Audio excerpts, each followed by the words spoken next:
బిల్లుల కోసం 5 కోట్ల డిమాండ్, 50 లక్షలకు కుదిరిన డీల్. విజయవాడలో ఏసీబీకి చిక్కిన ట్రైబల్ వెల్ఫేర్ ఈఎన్సీ. కోనసీమలో ఎమ్మెల్యే వర్సెస్ ఎమ్మెల్సీ, నోరు జారితే బాగుండదన్న గిడ్డి సత్యనారాయణ. దౌర్జన్యాల్ని ప్రశ్నిస్తానన్న బొమ్మె ఇజ్రాయెల్. చర్చలు కొలిక్కొస్తుండగా కోర్టుకి. కేసు ఫైల్ చేసిన నిర్మాత టీజీ విశ్వప్రసాద్. సినీ కార్మికుల సమస్య మళ్లీ మొదటికి. గుంటూరు జిన్నా టవర్ పై వివాదం, బానిసత్వానికి చిహ్నమన్న బీజేపీ నేతలు. వైసీపీ నేత గులాం రసూల్ ఎదురు దాడి. నందిగామలో కొత్త వివాదం, వైఎస్ఆర్ విగ్రహాన్ని తొలగించిన మున్సిపల్ అధికారులు, తప్పుబట్టిన వైసీపీ నేతలు. అన్నవరం సత్యగిరి కొండపై కారు దగ్ధం, ఎవరూ లేకపోవడంతో తప్పిన ప్రమాదం, మంటలార్పేసిన దేవస్థానం సిబ్బంది.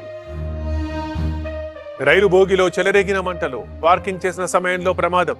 మహబూబాబాద్ జిల్లా కే సముద్రంలో ఇన్సిడెంట్. ధనలక్ష్మీదేవిగా ముసలమ్మ తల్లి. తూర్పుగోదావరి జిల్లా కరియపులకలో అలంకారం, 5 ఏళ్లుగా వస్తోన్న ఆచారం.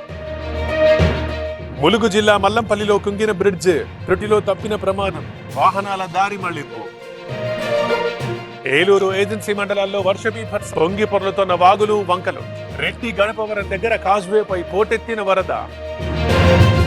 హిమాయత్ సాగర్ కు జలకళ, 3 గేట్ల ద్వారా నీటి విడుదల, పరివాహక ప్రాంతంలో అప్రమత్తత. మూసీ ఉధృత ప్రవాహం, యాదాద్రి జిల్లా బలిగొండలో వరద, బొల్లేపల్లి చౌటుప్పల్ మధ్య రాకపోకలు బంద్. దక్షిణ తెలంగాణకి వాన సూచన, 4 రోజుల పాటు వర్షాలు, 7 జిల్లాలకు ఎల్లో అలర్ట్. ఏపీలో 2 రోజుల వానలు, మన్యం, అల్లూరి, పల్నాడు, ప్రకాశం జిల్లాలకు అలర్ట్. చురుగ్గా నైరుతి రుతుపవనాలు.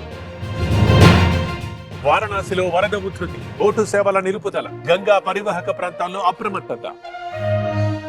భయపెడుతోన్న సరయూ నది, ప్రమాదకర స్థాయిలో వరద ప్రవాహం. అయోధ్యలో డేంజర్ బెల్స్. ఇవాళ కేంద్ర కేబినెట్ భేటీ, అమెరికా సుంకాలు ఎదుర్కోవడంపై చర్చ.